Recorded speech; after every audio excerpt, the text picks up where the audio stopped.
आकार संपन्ने सेविने यत्ति बुच्चै आणानि देशयरि गुरुणा मनुभवायकारै परिणीये असंबुद्धे अविनीयेत्ति बुच्चै। મહાનુભાવ, વિનીત અને અવિનીતનો વિષય ચાલે છે, વિનય અને અવિનયની વાત ચાલે છે, પરંતુ સાથે સાથે એ પણ વિચારવાનું છે કે વિનય કરવાનો છે ગુરુનું, અને ગુરુની પાસે મળે છે ધર્મ. ગુરુ ધર્મને સમજાવે અને શિષ્ય કરે અને એનું કલ્યાણ થાય.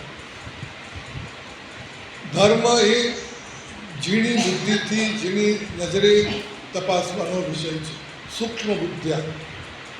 ધર્મમાં જાડી બુદ્ધિ નહીં ચાલે, ઉપર ટપકાથી સમજી લો તો નહીં ચાલે. તમે કરો ભલે ઓછું, તમારાથી થાય ભલે ઓછું, પણ જે કરો તે સમજીને કરો. ધર્મમાં ઘણું બધું સમજવાનું છે. આપણે અહીં સુખ દુઃખની વાત વિચારી ગયા, પુણ્ય અને પાપની વાત. કેટલાક લોકોને સુખ દુઃખની પડી હોય છે, બીજો વિચાર નથી આવતો. એનાથી આગળ વધ્યા હોય તો એમને સમજાય છે કે ભાઈ સુખ દુઃખને મૂકો, પુણ્ય અને પાપને ધ્યાન રાખો. પણ એનાથી જો આગળ વધી જાય તો એને ખ્યાલ આવે છે કે ભાઈ પુણ્ય અને પાપ પણ સીધે સીધા આકાશમાંથી ઉતરી પડતા નથી.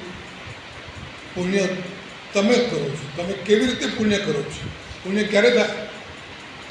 તમારા હૃદયમાં જે ભાવો છે એ નક્કી કરે છે પુણ્યને. તો ભાઈ હવે પુણ્ય અને પાપની ફિકર કરવાની જરૂર નથી. હવે ફિકર કરવાની હોય તો ધર્મ અને અધર્મની ફિકર કરવાની છે કે મારા જીવનમાં અધર્મ ન હોય અને ધર્મ હોય.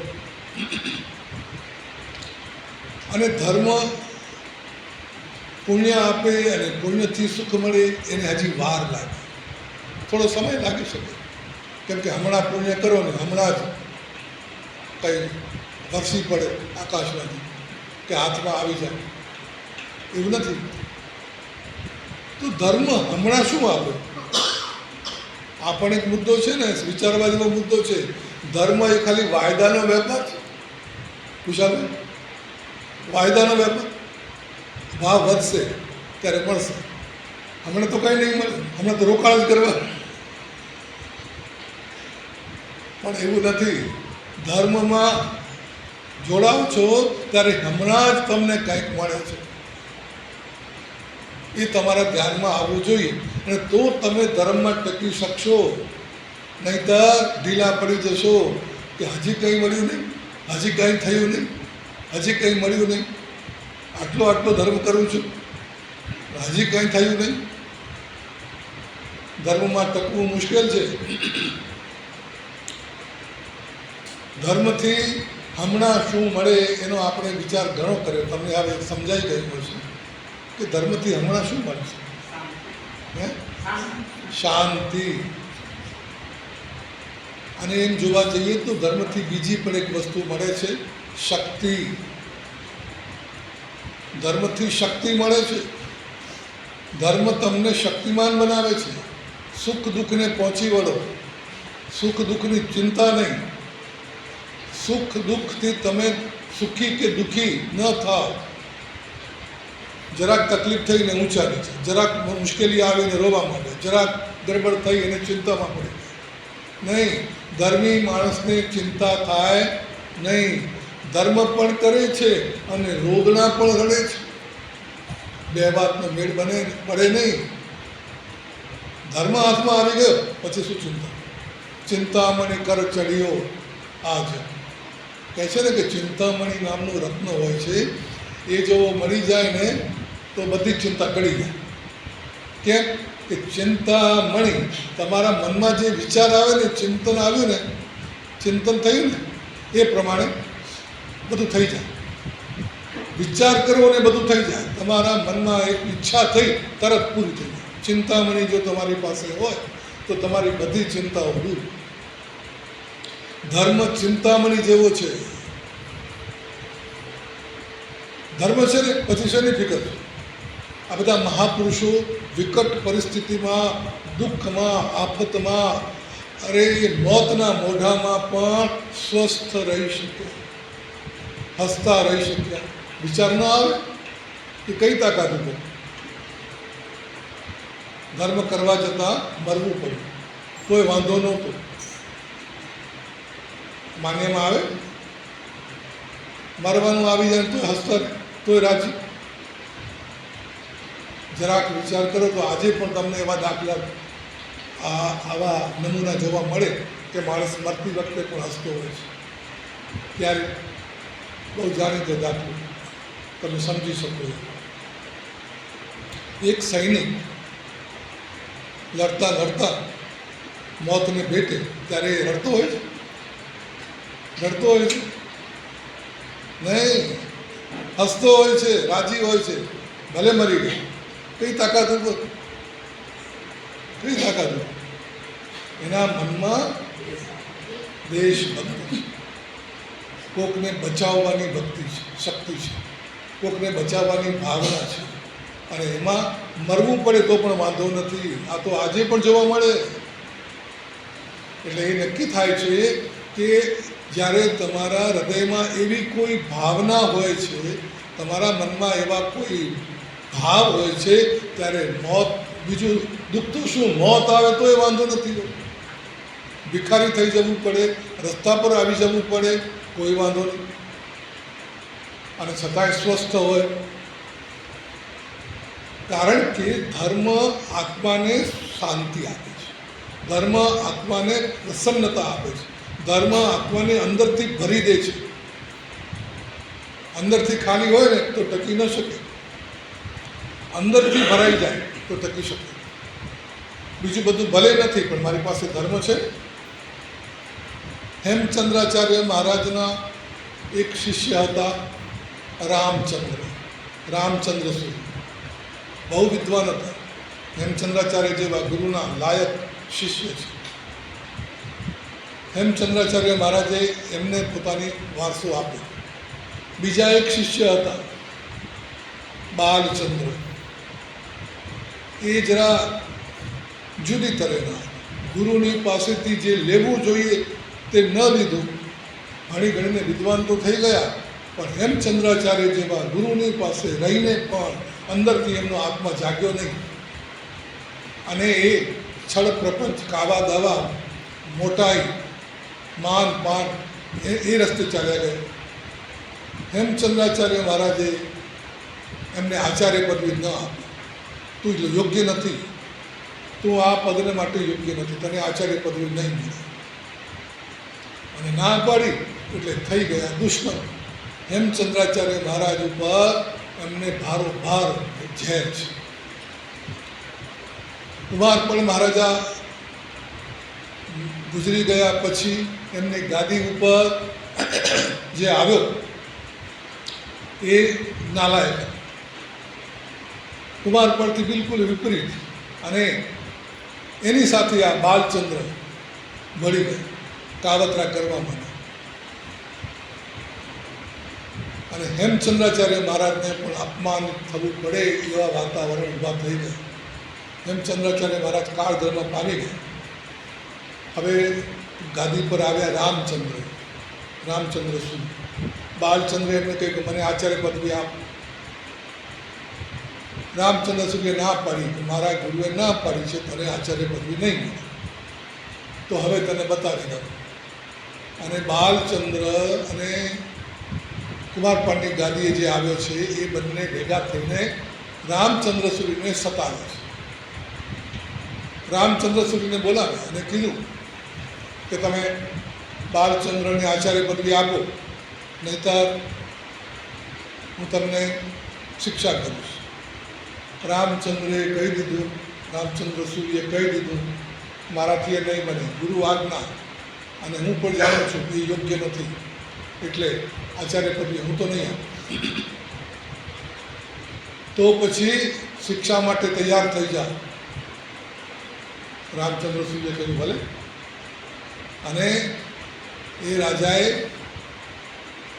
ઉકળતા તેલમાં કૂદી પડવાનું. કઢાઈ મોટી તેલની ભરી અને એને ઉકળવા મૂકી છે, તેલ ઉકળવા મૂક્યું છે અને કહ્યું કે નથી માનવું તો આમાં કૂદી પડે. અને રામચંદ્ર સૂરી એમાં કૂદી પડે, પણ ગુરુ આજ્ઞાનો ભંગ કર્યો નહીં. મરવાની તૈયારી છે, મરવા માટે કોઈ વાંધો નથી, કઈ તાકાત નથી. નક્કી થાય છે કે ધર્મમાં પણ કોઈક શક્તિ છે, ધર્મમાં શાંતિ છે, શક્તિ છે, આનંદ છે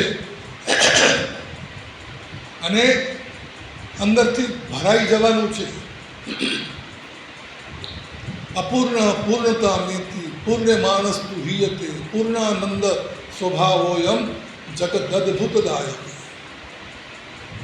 જે ભરવાનો ખ્યાલ રાખશે ને, ભરવાની વાત કરશે એ ખાલી થઈ જશે, અને જે ખાલી થશે એ ભરાઈ જશે. ખાલી શેનાથી થશે? રાગ, દ્વેષ, ઈચ્છા, તૃષ્ણા, મોહ, માયા, મમતા, એનાથી ખાલી થઈ જશે તો બીજી બાજુ ભરાઈ જશે. આ આનંદનો સ્વભાવ છે, પૂર્ણાનંદનો સ્વભાવ છે. ખાલી થશો તો ભરાશો, અને જે ભરવા જશે એ ખાલી રહી જશે. શેનાથી ભરાશો? આનંદથી, શક્તિથી, શાંતિથી ભરાઈ જશો. તો ધર્મમાં કંઈક છે કે જે આપણને અંદરથી બળ આપે છે, શાંતિ આપે છે, શક્તિ આપે છે. કેમ આપે છે? તો કે ભાઈ આત્માનો એક ખોરાક છે, જેનો જે ખોરાક હોય એ એને ફાવે. જેને જે જ્યાં રહેવા માટે ટેવાયેલો હોય એને ત્યાં ફાવે. જેનાથી ટેવાયેલો હોય એનાથી વિપરીત, એનાથી વિરુદ્ધ વાતાવરણ, વસ્તુ કે વ્યવસ્થા આવે તો એને મજા નથી આવતી. આત્મા ભલે અત્યારે એમ લાગે કે રાગ દ્વેષમાં ડૂબેલો છે, ઈચ્છા તૃષ્ણાથી ઘેરાયેલો છે, પરંતુ એને ફાવતું નથી, એના માટે લાયક નથી. પણ શું છે કે ટેવ પડી ગઈ, અનાદિકાળથી એમાં રહેલો છે, એનો જ અભ્યાસ કરેલો છે, એટલે એને જાણે સારું લાગે છે. પરંતુ એકવાર જો ચાખી લે કે પેલી વસ્તુમાં શું આનંદ છે, તો પછી એને ત્યાં મજા નહીં લાગે. મને બતાવો, તમને ક્રોધ કરવો ફાવે કે ક્ષમા કરવી ફાવે? ફાવે શું એની વાત કરવી છે. હોવું જોઈએ એમ નથી કહેતું, પણ તમને ફાવે ખરું? ક્રોધ કરવામાં બહુ તકલીફ નથી, પણ ક્ષમા કરવામાં તકલીફ છે, ખરું કે નહીં? અચ્છા, લેવામાં મજા આવે કે દેવામાં મજા આવે? સાચું બોલજો. આ ઊંધું થઈ ગયું, ચક્કર ઊંધું પડે. અચ્છા, ખોટું બોલવું હોય તો બહુ વિચાર નહીં કરવો પડે, પણ સાચું બોલવું હશે તો ઘણી મૂંઝવણ. બરાબર છે? ખાવું હશે તો તૈયાર, પણ ઉપવાસ કરવો હશે તો આ બધું બગડી ગયું છે, ઊંધું ચત્તું થઈ ગયું છે. અસલમાં તો આત્માને ક્ષમા ફાવવી જોઈએ, સત્ય ફાવવું જોઈએ, કરુણા ફાવવી જોઈએ. અત્યારે નથી ફાવતી. કેમ નથી ફાવતી? કે ભાઈ અત્યાર સુધી એમાં જ દટાયો હતો, એમાં જ રચ્યો પચ્યો હતો, એટલે ટેવ પડી ગઈ. એકવાર કેટલીક માછીમાર ભાઈઓ માછલા વેચવા માટે શહેરમાં ગયા. ટોપલા ભરીને માછલા લઈ ગયા, બજારમાં વેચ્યા અને પાછા વળ્યા. રસ્તો લાંબો છે, થાકી ગઈ છે, તો રસ્તામાં એક બગીચા જેવું આવ્યું. ત્યાં કે થોડો વિશ્રામ લઈ લઈએ, થોડો આરામ કરી લઈએ, પછી જઈશું. તો બગીચામાં આરામ કરી રહ્યા છે. ફૂલોનો બગીચો છે, સુંદર મજાનો, ઠંડી હવા આવી રહી છે, બધું બરાબર છે. સૂતી ખરી, પણ ઊંઘ નથી આવતી, મજા નથી આવતી, કંઈ ફાવતું નથી. જગ્યા જુદી છે, પોતે રોજ જ્યાં રહે છે એના કરતાં કંઈક જુદું છે. હવામાન શું છે? સારું છે, પણ એમને ફાવતું નથી. એક માછીમારને સૂચ્યું ભાઈને, એટલે એણે શું કર્યું? એટલે ટોપલો ખાલી હતો ને એમાં પાણી છાંટ્યું અને મોઢા આગળ માથા આગળ રાખી અને સૂઈ ગઈ. પછી ઊંઘ આવી ગઈ. શું થયું? પોતાની જાણીતી વાસ આ અજાણી હતી, ભૂલની વાસ. આવું પણ થઈ શકે છે, બહુ દૂર જવા જેવું નથી, આપણે એવા જ છે. હા, તમે જ્યાં રોજ રહેતા હો, જે કરતા હો, જે રીતે સવારના ઉઠીને આમ કરતા હો, બપોરના આમ, સાંજના આમ, એ જે કરતા હો ને એનાથી જુદું કરવું પડે ને, તમને પણ મજા નથી આવતી, તમને ફાવતું નથી. જે ટાઈમે ચા જોઈએ જોઈએ. આ બધું શું છે? આદત. આદત સે મજબૂર. તો જેમ આ આદતો પડી ગઈ છે એમ રાગ દ્વેષની પણ આદત પડી ગઈ છે, મોહ માયાની પણ આદત પડી ગઈ છે, ક્રોધની આદત પડી ગઈ છે. અને એ જ્યારે કરે છે ત્યારે ફાવે છે, પણ એનાથી જરા જુદું સારું કરવું તકલીફ થાય. એક કથા છે, એક હતો ભમરો અને એક હતો કીડો. ભમરો તો બગીચામાં રહેનારો હોય, ફૂલોના રસ પીનારો હોય, સુગંધ માણનારો હોય, આકાશમાં ઉડનારો હોય. અને પેલો કીડો કતરમાં પડ્યો હોય, ગંદકીમાં જીવતો હોય, ગંદકીમાં જ ડૂબેલો રહેતો હોય, દુર્ગંધ, મલિનતા, કચરો, એમાં જીવ્યો જન્મ્યો છે ને એમાં જ જીવે છે. અને થયું એવું કે બગીચાની બરાબર બાજુમાં ગટર હતી. ભમરો ફૂલના રસ ચૂસવા આવે, ફૂલ પર બેઠો હોય ત્યારે પેલો કીડો ત્યાં બહાર નીકળીને ફરતો હોય. સંજોગો વસાત બેની વચ્ચે બોલચાલ થઈ અને પછી દોસ્તી થઈ ગઈ. વાર્તામાં બધું થાય તો દોસ્તી થઈ ગઈ, ભમરાને અને કીડાને દોસ્તી થઈ ગઈ.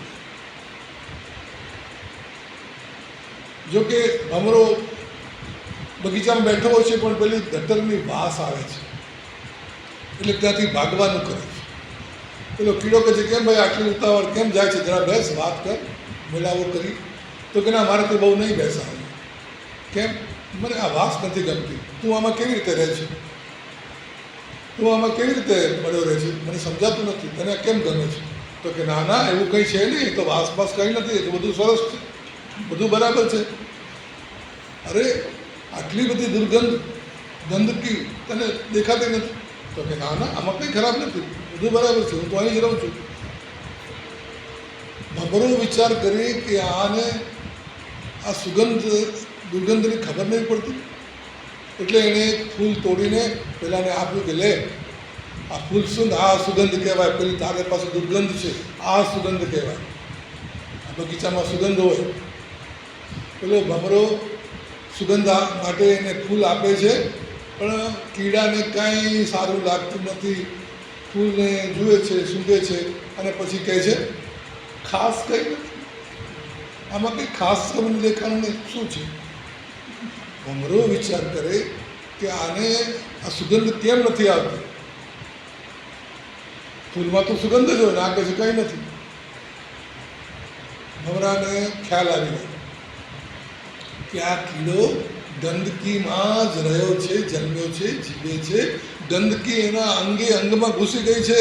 લાગ આવે તો એના નાકમાં પણ દુર્ગંધ જ ભરાયેલી હશે, ગંદકી જ ભરાયેલી હશે, સુગંધ ક્યાંથી આવે? એટલે ભમરાએ રસ્તો ગોત્યો, કીડાને ઉપાડ્યો અને પાણીમાં નાખ્યો, તરફડિયા માર્યા. પણ થયું શું કે પેલી ગંદકી તરફડિયા મારવાથી ધોવાઈ ગઈ. આંખ કાન નાક જીભ બધા ચોખ્ખા થયા. હેરાન થયો પણ ચોખ્ખો થઈ ગયો. એટલે પછી એને બહાર કાઢ્યો અને લઈ જઈને ફૂલ ઉપર બેસાડ્યો અને પછી કીધું, હવે જો હવે કંઈ તને ખબર પડે છે, કંઈ લાગે છે? ત્યારે પેલો કીડો કહે છે, હા, હવે કંઈક નવું કંઈક જુદું લાગે છે ખરું. આ શું છે? તો કે આને સુગંધ કહેવાય, આ સુગંધ કહેવાય, પેલી દુર્ગંધ કહેવાય. હવે કીડાને સુગંધની ખબર પડી. આપણી પણ હાલત આ છે. કષાયો, રાગ, દ્વેષ, મોહ, મમતા, વિષય, કષાય, આ બધામાં જીવ્યા છીએ. એટલે શાંતિ કેવી હોય, પવિત્રતા કેવી હોય, આનંદ કેવો હોય, એ આપણને સમજાતો નથી. આપણે તો આનંદ સમજ્યા છીએ ઉપભોગમાં, વસ્તુઓમાં, ચીજોમાં, સામગ્રીમાં આનંદ બહારથી આવે છે એવું લાગે છે. હકીકતમાં આનંદ ખાલી થઈ જાય ત્યારે આવવો જોઈએ. એક કઠિયારો માથા પર લાકડાનો ભારો, મોટો ભારો લઈને જતો હોય, માથું અને ખભા દુખી ગયા હોય, એક ઓટલો મળે અને ત્યાં લાકડાનો ભારો મૂકી દે અને હાશ કરીને ઊભો રહે, એ શું છે? હવે એને જે શાંતિ થઈ છે એ શેની શાંતિ છે? જે ભાર હતું એ ઉતરી ગયો, શાંતિ થઈ ગઈ. શાંતિમાં નવું કશું આવતું નથી. જે હતું તે ચાલ્યું જાય છે, જે ખોટું હતું તે ચાલ્યું ગયું, થઈ ગઈ શાંતિ. પગમાં કાંટો હતો, નીકળી ગયો, થઈ ગઈ શાંતિ. પેટમાં ગરબડ હતી, ફાંકી લીધી, નીકળી ગયું, થઈ ગઈ શાંતિ. કપડાં મેલા હતા, શરીર મેલું હતું, સ્નાન કર્યું તો થઈ ગઈ શાંતિ. તમને પણ લાગી હશે શાંતિ. 2-4 દિવસ સ્નાન કરવા ન મળે તો શું થાય? બેચેની, આકડામાં, અજંપો, મજા નથી આવતી. અને જેવો સ્નાન કરે એટલું સારું લાગે છે. આ શું છે? મેલ ઉતર્યાની શાંતિ છે. સુખ બહાર નથી, સુખ અંદર છે. પેલા સુખ દુઃખની વાત કરતા હતા એ બહારના સુખ દુઃખની વાત હતી. ખરું સુખ તો અંદર છે, અને એ તો ખાલી થાવ તો જ મળે. જેટલી વાર તમે ખાલી થશો એટલી વાર સુખ, અને જેવું કંઈક અંદર ઘૂસ્યું એટલે દુઃખ.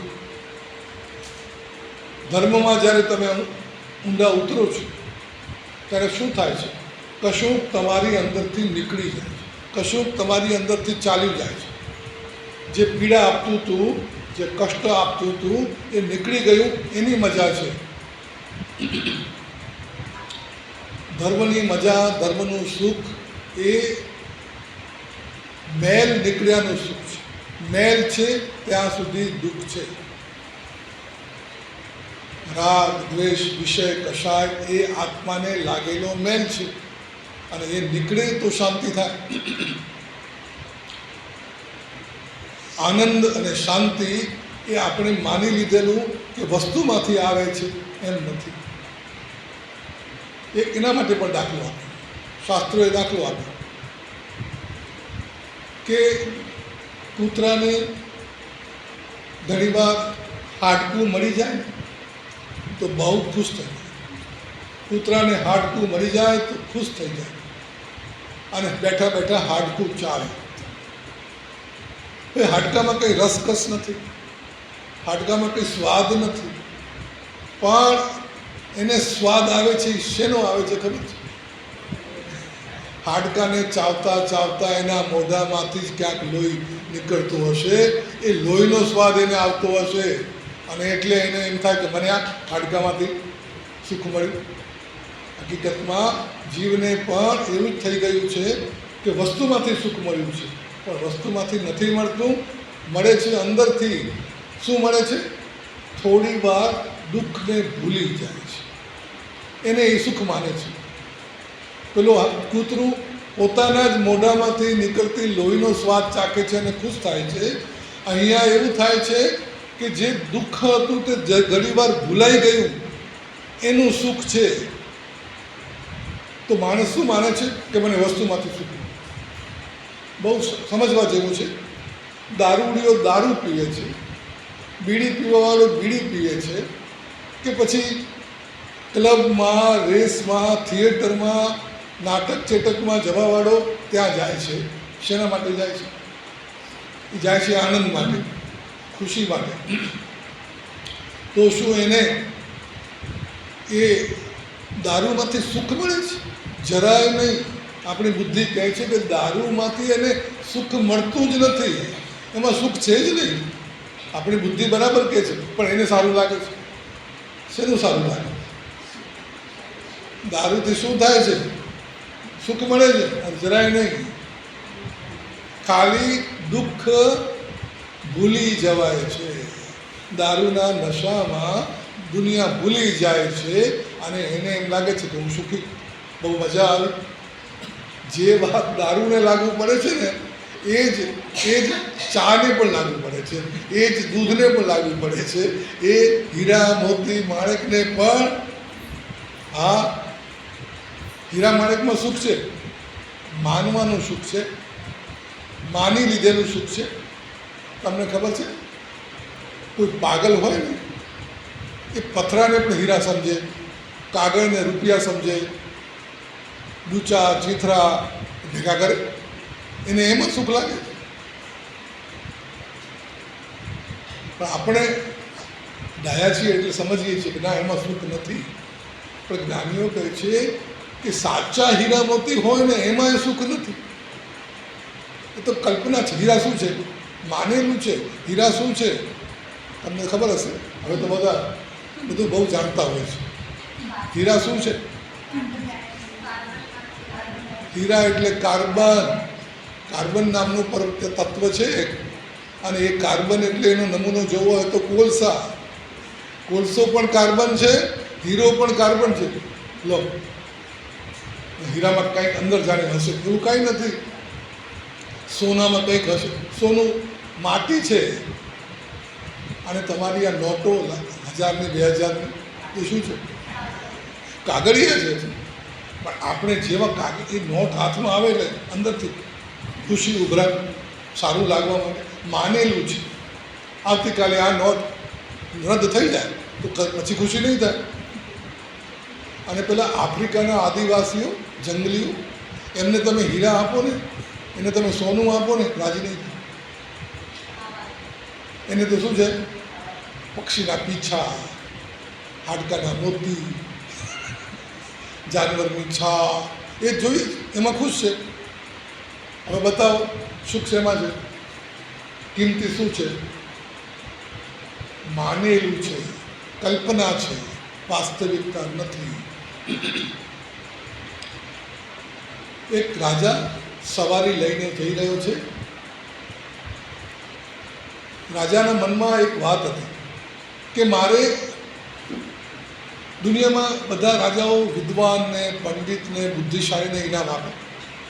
મારે કંઈક જુદું કરવું, નવું કરવું. એટલે એણે જાહેર કર્યું કે જે મૂર્ખમાં મૂર્ખ હશે, પાગલમાં પાગલ હશે, એને ઇનામ આપવામાં આવશે. કોઈ પાગલ હોય તો લઈ આવો મારી આગળ, એને હું જોઈશ, તપાસીશ કે પૂરેપૂરો મૂર્ખ શિરોમણી, પાગલ શિરોમણી છે કે નહીં. હું એને ઇનામ આપીશ. તો ઘણા બધા પાગલ દુનિયામાં હોય છે. લોકો પકડી લાવ્યા, ચાલ તને રાજા બોલાવે છે. રાજા બોલાવે છે, હાલો હાલો. અને રાજાની પાસે લઈ આવે. રાજા એને તપાસે, તું મૂર્ખ છે, તું પાગલ છે. એને પૂછે, તું પાગલ છે? અને પેલો ગુસ્સે થઈ જાય. હું શેનો પાગલ? તું પાગલ, તારો બાપ પાગલ. મૂર્ખ પણ પોતાને મૂર્ખ માનવા તૈયાર નથી હોતા. રાજા કહે છે કે તો પછી આ પૂરો પાગલ નથી. એને ખબર પડે છે, પાગલની ને મૂર્ખની ખબર પડે છે, એટલે પૂરો પાગલ નથી. માટે એને ઇનામ નહીં મળે. એટલે એની આ વાત અધૂરી છે. પાગલ હજી કોઈ મળ્યો નથી. એક દિવસ સવારી લઈને જઈ રહ્યો છે. એણે એક ઠેકાણે એક ઝાડ નીચે એક ભિખારી જેવા માણસને બેઠેલું જોયું. કેવી રીતે બેઠો છે? રસ્તા તરફ મોઢું કરીને બેઠો છે. મોઢું ઝાડ તરફ છે, ઊંધો બેઠો. કપડાના ઠેકાણા નથી, બેલો ઘેલો, જટા વધી ગઈ છે. બાજુમાં એક ભાંગેલું તૂટેલું વાસણ પડ્યું છે. અને મસ્તીથી બેઠું છે. ઉપર ઊંચું મોઢું કરીને જોતો નથી. રાજા વિચાર કરે છે કે આ ભિખારી લાગે છે, પણ ભિખારી નથી. કેવો શાંતિથી બેઠો છે. જઈને પૂછ્યું તો ખરો, તું છે કોણ? જોઉં તો ખરો. જઈને પૂછ્યું, તું કેમ આમ બેઠો છે? તો મોઢું ઊંચું કર્યા વગર પેલો કહે છે, મારે કંઈ જરૂર નથી. તું કોણ છે? તો પહેલાં એ જવાબ આપ્યો, હું પાગલ છું. રાજા વિચાર કરે કે આજે મને એક એવો માણસ મળ્યો કે જે પોતાને પાગલ કબૂલ કરવા તૈયાર છે. લાગે છે પણ પાગલ. કંઈ છે બાને નહીં. કોણ આવ્યું છે, કોણ ગયું છે, રાજા છે, કંઈ મળશે, કંઈ આપશે, કંઈ એને પડી નથી. ખબર દુનિયાની ખબર જ નથી એને. પૂરો પાગલ છે. મોઢું ઊંચું કરીને જોતો નથી. અને બેઠો છે ઊંધો, તો આ પાગલ તો પૂરેપૂરો છે. તું પાગલ છે? તો કે હા, હું પાગલ છું. તો લે તારું ઇનામ. તો રાજાજીએ સોનાની છડી પોતાની સાથે રાખી હતી. એ છડી એને ઇનામ, બીજું તો કશું અત્યારે આપી શકાય એમ નથી, છડી એને કામ આવશે. સોનાની હીરા જડેલી છડી એને આપી કે લે તારું ઇનામ, તું પાગલ છે એનું ઇનામ. એમ કરીને હાથમાં લીધું, જોયું અને પછી મૂકી. અરે સોનાની છે, હશે, કંઈ પડી નથી. તો પાગલ છે ને, બિચારાને ખબર ના પડે સોનાની, ચાંદીની, હીરાની, બધું શું ખબર પડે. ઠીક છે, હવે એનું જે થવાનું હોય થાય. મેં એને ઇનામ આપી દીધું. એક પાગલ મળ્યો અને આપણું કામ પૂરું થયું. રાજા ચાલ્યો ગયો. આ જે પાગલ હતા ને, એ કંઈ પાગલ નહોતા, એ અવધૂત હતા. જે યોગી અવધૂતની કક્ષાએ પહોંચી જાય ને, એનું જીવન પાગલ જેવું હોય છે. એને દુનિયાની સાથે કંઈ લેવા દેવા નહીં. એનું આચરણ, એના રંગ ધન જોનારાને પાગલ જેવા લાગે. કબીર પણ કહે છે ને, કબીરો બિગડ્યો રામ દુહાય. કબીર બગડી ગયો છે, રામ બગડી ગયો, કબીરો બિગડ્યો. તુમ જન બિગડો મેરે ભાઈ, તમે બગડો. જે લોકો ડાયા છે એમ માને છે અમે ડાયા છીએ, હકીકતમાં એ પાગલ છે. અને જે પાગલ છે એ જાણે છે. જે એમ કહે છે કે હું જાણું છું તે નથી જાણતો, ને જે એમ કહે છે કે હું નથી જાણતો એ જાણે છે. આવો નિયમ છે અધ્યાત્મનો. અને અવધૂત એ કક્ષા પર હોય છે કે એમને દુનિયા સાથે કંઈ લેવા દેવા નથી હોતી. પોતાની દુનિયામાં મસ્ત હોય છે, બધું સમજીને બેઠા હોય છે. તો આ પાગલ નહોતા, એક યોગી હતા, અવધૂત યોગી હતા. પેલી સોનાની છડી એને મળી છે, હવે એમને એનું કંઈ કામ નથી. એટલે એમણે શું કર્યું, ઝાડની બખોલમાં મૂકી પડી હશે. વર્ષો વીતી ગયા, 1 વર્ષ, 2 વર્ષ, 5, 10 વર્ષ વીતી ગયા છે. રાજાજી જેમણે આ પાગલને ઇનામ આપેલું, એ રાજાજીની ઉંમર થઈ ગઈ છે. હવે એમના છેલ્લી અવસ્થા છે, મરણ પથારીએ છે. આ વાત ચારે બાજુ ફેલાઈ ગઈ છે કે આપણા રાજાજી મરણ પથારીએ છે. હવે થોડા દિવસોના મહેમાન છે. લોકો એમને મળવા જાય છે, છેલ્લા જુહાર કરવા જાય છે. આ યોગીને પણ કાને વાત પડી કે રાજાજી બીમાર છે અને છેલ્લા દિવસો છે. એટલે આ યોગી, આ પાગલ ઉપડે ગયા રાત દરવાજે ઊભા છે, મારે રાજાજીને મળવું છે. દરવાન કે તમારે અંદર આવવાની મનાઈ છે, તમને શું જોઈએ છે, તમને જે જોઈએ તે મળશે, બોલો. તો મને કંઈ જોઈતું નથી, મારે રાજાજીને મળવું છે. રાજાજી નહીં મળે, એમની તબિયત સારી નથી, એ મરણ પથારી ઉપર છે, કોઈને મળતા નથી. અને તમને તો મળીને શું કામ છે, તમને જે જોઈતું હોય તે કહો. મને કંઈ જોઈતું નથી, મારે મળવું છે. તમે રાજાજીને જઈને કહો કે પાગલ તમને મળવા આવ્યો છે. કે હા તમે જઈને કહો, મને જરૂર બોલાવશો. તો પેલો ગયો અંદર, આ વાત કરી કે પાગલ આવ્યો છે, કે છે કે તમને મળવું છે, હું પાગલ છું એમ કહે છે. રાજાજીને યાદ આવી ગયું કે હા પેલો પાગલ હશે. ઠીક છે, ભલે આવે, મળી લઈએ, છેલ્લે મળી લઈએ, જરા સારું લાગશે, મળતા જઈએ. મોકલો એની અંદર. પેલો આવ્યો, રાજાજી હસ્યા, આવો પાગલ રાજ, આવો. શું જોઈએ છે બોલો? મને જોઈતું કંઈ નથી, મારે એક કામ હતું. શું કામ છે બોલો? મેં સાંભળ્યું છે કે તમે પરલોક જવાના છો.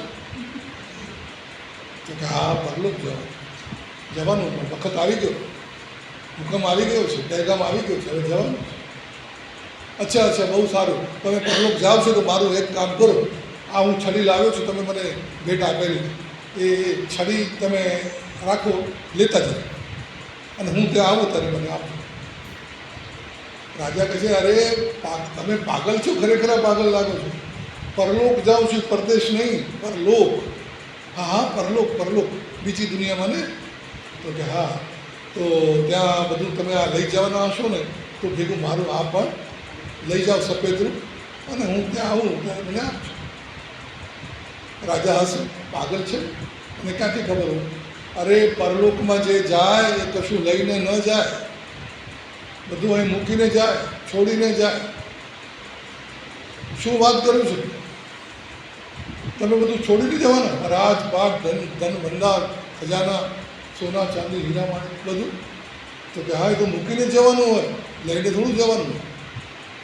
તમને ખબર નથી, પરલોક જવાનું એટલે મરી જવાનું.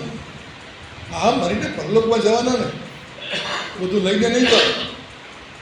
મહારાજ, તમને ખબર નથી, પરલોકમાં કશું ન લઈ જવાય, બધું અહીં મૂકીને જવાનું. ઓહો, તમે બધું મૂકીને જવાનું, અને તમને ખબર હતી કે આ બધું મૂકીને જવાનું છે, આ બધું છોડીને જવાનું છે? એ તમને આજે ખબર પડી કે પહેલાં ખબર હતી? તો કે બધાને ખબર છે, તમને ખબર નથી. બાકી બધાને ખબર છે બધું છોડીને જવાનું. ઓહો, તમને ખબર હતી કે આ બધું છોડીને જવાનું છે, તોય તમે ભેગું કર્યું, તોય તમે આવા રાજપાટ, ધન ભંડાર, આના માટે તમે ઝઘડા કર્યા, તમે લડાઈઓ કરી, હિંસાઓ કરી, યુદ્ધ કર્યા. તમને ખબર હતી કે બધું છોડી જવાનું છે, તોય? તો કે હા મહારાજ, કર્યું તો એવું જ છે. તો પછી મહારાજ, પાગલ હું કે તમે?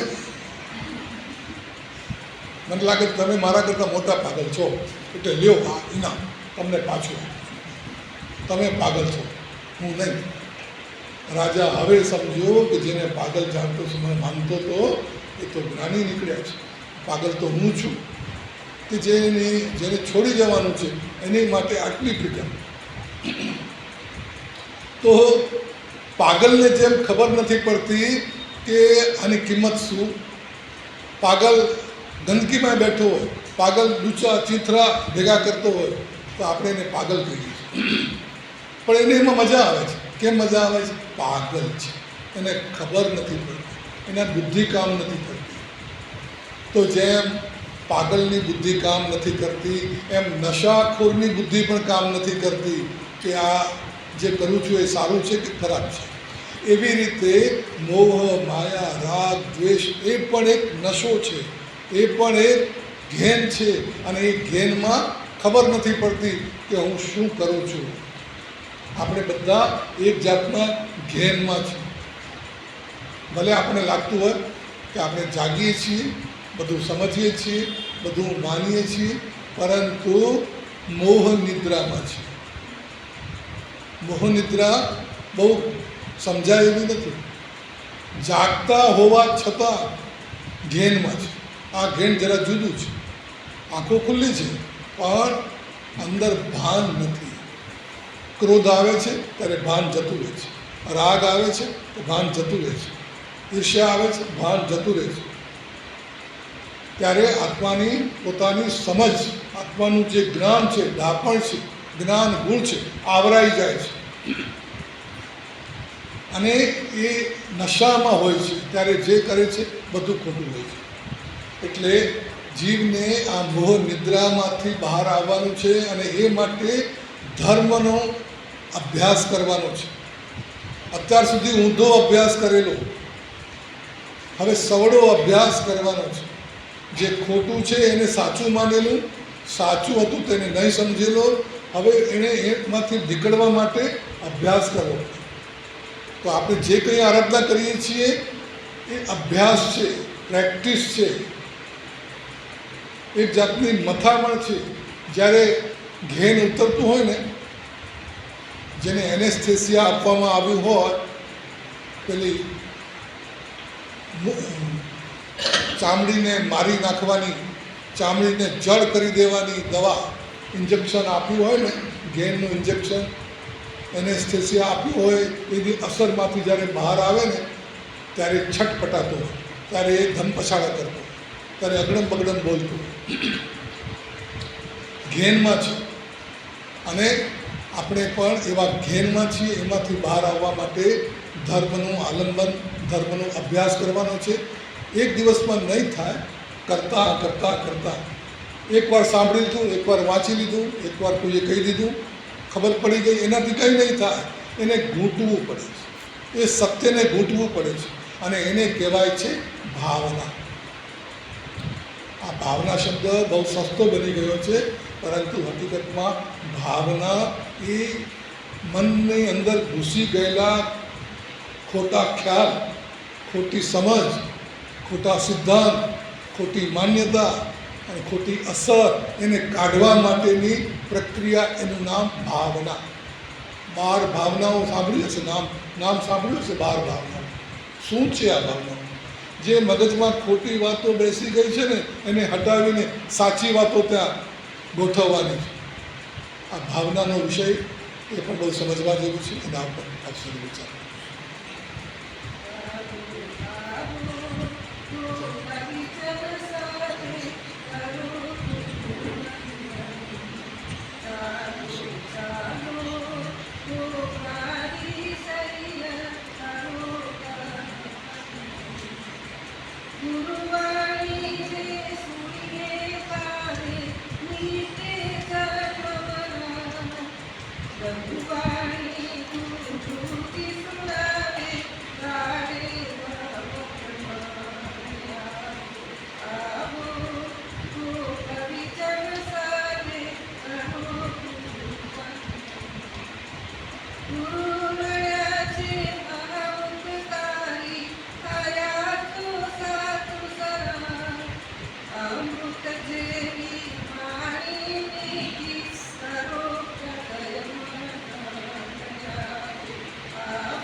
चखा आम्ही विकास जैसे वर्षन 60 वर्षों पिचकाय जवन ब्यार वर्षों बाण फाइन संतरा वगन सहकारणं पच्छन्न कारणं दिशावन सावनी महत्रणं समत्याकारणं विजयामि सहस्रा वगन सहस्राकारणं लेवालेण बेहद संसत्तण कृत्यवेगण पडुच्चवक्रमटं महत्रागणं समयत्याकारणं एकावसन व्यासन पिचका देहं ब्यार असलं खाइमन संतरा वगन सहस्राकारणं सागरकारणं आहंकुर सर्वेण गुरु अहुत्तरमट महत्रागणं समयत्याकारणं पाणस मरण समय सुचित्र अवश्य धार्या धारणा भवन विगम सहसाकरण महत्नाकरण समय वस्विरे सुतत्वं च जिनाख्यातं तत्वश्रद्धान निश्चयं लोकोत्तर गुणैरेवं भवेल्लोकोत्तरं सुखं क्रियायां भवेद्योगी वागुच्चारण मात्रतः कुतः कस्या भयेनैव चारित्रं नहि स्वीदति। छठा भावમાં ભગવાન પાર્શ્વનાથનો આત્મા મહાવિદ્યમાં વજ્રાયુદ્ધ નામે રાજકુમાર છે. આગલા ભાવમાં જે કિરણ વેગ હતો વજ્રાયુદ્ધ અને એનો મિત્ર કુબેર ગુરુ મહારાજની પાસે ધર્મ પામે.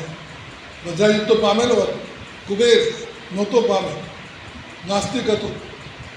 વજ્રાયુદ્ધના સમાગમથી, સંસર્ગથી અને ગુરુ મહારાજની પ્રેરણાથી એ પણ ધર્મ માર્ગે વળ્યો. જે પોતે ધર્મ પામેલો હોય એ બીજાને પમાડી શકે. વજ્રાયુદ્ધ આગલા ભાવથી આરાધના કરતા આવ્યા છે. કુબેરની જે દલીલો હતી એ એને અસર કરતી નથી. એની શ્રદ્ધા અંદરથી અવાજ આપે છે કે ના, સાચું તો આ જ હોય. ભલે કહે છે, ભલે મારી પાસે એનો જવાબ નથી, પણ સાચું તો આ જ છે. તમે એવો સક્ષમ નિસ્સંકમ જમ જીણે પવેલો. ઘણી વખત આપણી પાસે વાતનો જવાબ નથી હોતો, પરંતુ અંદરથી આપણને ખાતરી હોય છે કે છે તો આમ જ. વજ્રાયુધ અને કુબેર બંને હવે ધર્મ માર્ગે વળ્યા છે. ગુરુ મહારાજનો વધારે સમાગમ કરે છે, વધારે પરિચય કરે છે અને ધર્મની વાતો સમજે છે. ગુરુ મહારાજે એમને 9 તત્વો સમજાવ્યા, જ્ઞાન, દર્શન, ચારિત્રની વાત કરી, ષડદ્રવ્યનો ઉપદેશ આપ્યો, સુદેવ, સુગુરુ, સુધર્મ, આ બધું સમજાવ્યું. વજ્રાયુધ તો પૂર્વભાવથી આ બધું કરતો આવ્યો છે, એને તો વાત બેસતી જાય છે. કુબેરને પ્રશ્ન ઉઠે છે, અંદરથી જવાબ માગે છે, ગુરુ મહારાજને જવાબ આપે છે. અને એમ કરતાં કરતાં કુબેર પણ આખી વાત સમજી ગયો કે ક્યાંથી શરૂ કરવાનું છે ને ક્યાં પહોંચવાનું છે. અને ગુરુ મહારાજે એને એમ કહ્યું, સમજાવ્યું કે નાણમ પયાસે સોહોતવ સંજમોય ગુત્તિક તિન્નમ્પી સમાયોગે મુખો જીણ શાસને બન્યું. કે જો ભાઈ, આત્માની અંદર જ્ઞાન, દર્શન અને ચારિત્ર એ 3 ગુણ છે. એમાં સૌથી વધારે ઉપકારી ગુણ છે એ જ્ઞાન છે. મુખ્ય ગુણ છે તે જ્ઞાન છે. જ્ઞાન છે તે પ્રકાશ આપે છે, તપ છે તે શુદ્ધિ કરે છે, અને સંયમ છે તે રક્ષા કરે છે. જ્ઞાન ગુણને વિકસાવો, તપને જીવનમાં લાવો અને સંયમને જીવનમાં સ્થાન આપો. ધીમે ધીમે આત્મા ચોખ્ખો થતો જશે. કેમ કે તપથી જ્ઞાનથી સમજણ પડશે, તપથી શુદ્ધિ થશે, સફાઈ થશે, અને સંયમથી નવો મેલ, નવો કચરો, નવી ભૂલ, નવા દોષ નહીં આવે. સંયમ છે તો મન, વાણી, કાયા ઉપર કાબુ છે. આ ત્રણેયનો યોગ થાય, જ્ઞાન, તપ અને સંયમ, તો મોક્ષ એક દિવસ થઈને જ રહેશે. વજ્રાયુધ અને કુબેર આ બધું સમજતા જાય છે. વજ્રાયુધ રાજા બન્યો છે, કુબેર પોતાના ઘરે જાય છે, અવારનવાર ભેગા થાય છે, વર્ષો વીતે છે, સુખમાં સમય પસાર થાય છે. પણ વજ્રાયુધ ધર્મથી દૂર જતો નથી. દિવસે દિવસે એનો ધર્મનો રંગ વધારે ગાઢ બનતો જાય છે. રાજપાટ ચલાવે છે ખરો, પણ એના ઉપર એને મોહ નથી. જવાબદારી છે, પ્રજાનું રક્ષણ કરવું મારી ફરજ છે, માટે કરું છું. આ રાજા બનવાથી મને કંઈ મળી જશે એમ નથી, મારી ફરજ છે માટે કરું છું. રાજા બનીને હું મોટો થઈ ગયો એમ નથી, રાજા બનીને ઉલટાને હું બંધાયો છું. આ ભાર છે, આ બોજ છે, આમાંથી મારે છૂટવું છે. આવી ભાવના એના હૈયામાં ઘૂંટાતી જાય છે. વર્ષો વીતી જાય છે. સમય આવે છે જ્યારે એનો પુત્ર યોગ્ય ઉંમરનો થઈ જાય છે, રાજ્યને માટે લાયક બની જાય છે, તો વહેલી તકે એણે પોતાના પુત્રને રાજ્ય ગાદી સોંપવાની વાત કરી. કુબેરને પણ ખબર મળ્યા કે હવે આ વજ્રાયુધ સંયમના માર્ગે જવાની વાત કરે છે. એ પણ તૈયાર થઈ ગયો.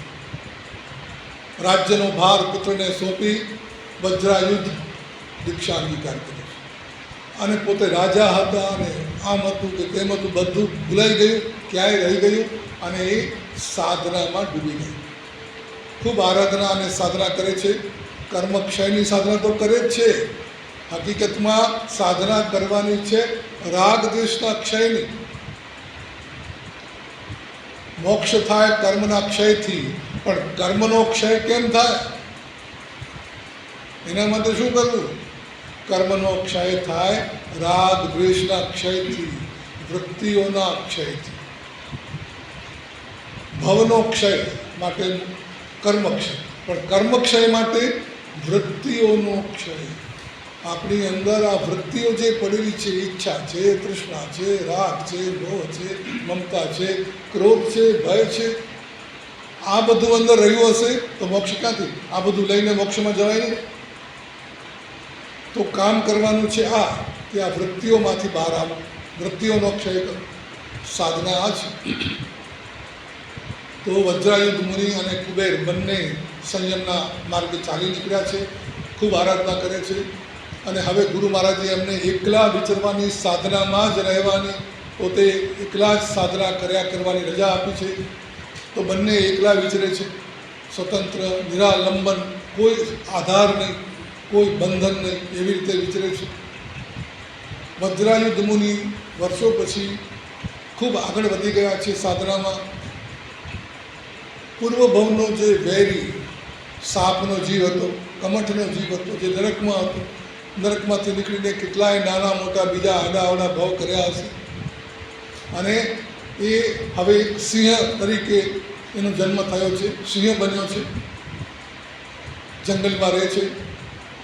વજ્રાયુધ મુનિ એકવાર એ જ જંગલમાંથી પસાર થઈ ગયા છે, એ જ જંગલમાં પહોંચી ગયા છે. વજ્રાયુધ મુનિ એક ઠેકાણે કૌશક ધ્યાનમાં ઊભા છે. પેલો સિંહ ત્યાંથી નીકળ્યો છે અને વજ્રાયુધ મુનિને જોયા અને વેર જે શાંત પડ્યું હતું તે જાગ્યું. આમે સિંહને તો બધા ઉપર હુમલો જ કરવાનો હોય, પણ વજ્રાયુધને જોઈને જાણે અંદરથી ગુસ્સો એવો આવ્યો કે આને તો મારી જ નાખે. સિંહ ભૂખ્યો હોય તો શિકાર કરે, પણ ભૂખ્યો ન હોય તો એ કોઈને હાથ પણ લગાડે નહીં. પણ આ તો વેર છે ને, કોઈ ભૂખ નથી પણ વેર લેવું છે. એને પોતાને ખબર નથી કે મને કેમ આમ થાય છે, પણ સૂતેલું વેર જાગ્યું, મુનિને જોયા અને સીધી એના ઉપર છલાંગ લગાવી એમને પછાડ્યા અને એમના શરીરના લોચે લોચા કાઢવા માંડ્યો. ભયંકર ઉપસર્ગ છે, ભયંકર પીડા છે. પણ વજ્રાયુધ મુનિ પોતે અત્યાર સુધી જે સાધના કરી છે, જે મનને કેળવ્યું છે, જાગૃતિ કેળવી છે, શુદ્ધ ઉપયોગમાં રહેવું, ઉપયોગને બગડવા ન દેવો, રાગ દ્વેષ જાગવા જ ન દેવા, એનો અભ્યાસ કર્યો છે. સાધના એટલે અભ્યાસ. એટલે આવી ભયંકર ઉપસર્ગની વેદનામાં પણ શાંતિ છે, ક્ષમતા છે. જેણે ઉપસર્ગ કર્યો છે તે સિંહ ઉપર જરાય ગુસ્સો નથી, અભાવ નથી. મારા કર્મોએ જ મને આ પીડા આપી છે, મારે ભોગવવાની છે. શરીરને પીડા થઈ રહી છે, મને નહીં. આ બધા સત્ય ખાલી બોલવાના નથી, ત્યાં કામે લગાડવાના છે, ત્યાં એનો ઉપયોગ કરવાનો છે. એ ઉપયોગ આગ લાગે ત્યારે કૂવો ખોદવા ન જવાય, પહેલાંથી પાકું કરી રાખ્યું હોય તો કામ આવે. કરી રાખ્યું છે. જરા પણ દ્વેષ ભાવ જાગ્યો નહીં, અભાવ આવ્યો નહીં, અશાંતિ આવી નહીં, સમાધિ ટકી રહી. આવા ઉપસર્ગમાં પ્રાણ ચાલ્યા ગયા અને એમનો આત્મા સ્વર્ગમાં ગયો. અને પેલો સિંહ બિચારો એ તો જિંદગીમાં હિંસા અને હત્યાઓ જ કરવાની છે, ખૂબ કર્મ બાંધ્યા છે અને એ પણ પોતાનું આયુષ્ય પૂરું થયું ત્યારે મરીને પોતાના કર્મના ફળ ભોગવવા માટે નરકમાં ગયો. આ સાતમો ભાવ અહીંયા પૂરો થયો. વિશેષ